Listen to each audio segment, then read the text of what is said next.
สวัสดีจ้าทุกคน วันนี้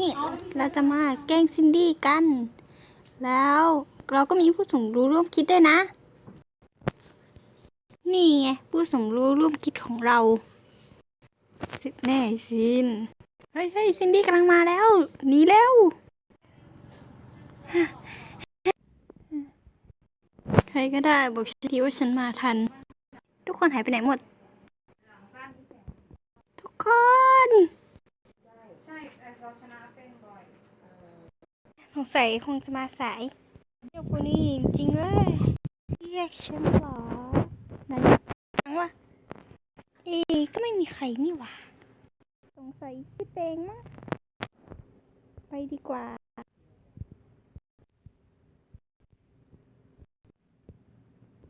มีใครอยู่ป่า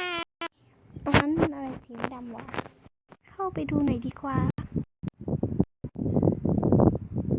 เห็นฉันเหรอไม่ค่ะฉันไม่เห็นอะไรเลยค่ะไม่ค่ะฉันไม่เห็นอะไรเลยค่ะหรอ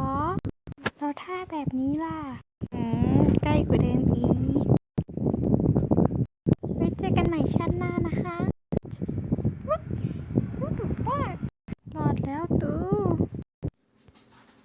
สวัสดีเพื่อนใหม่แล้วตู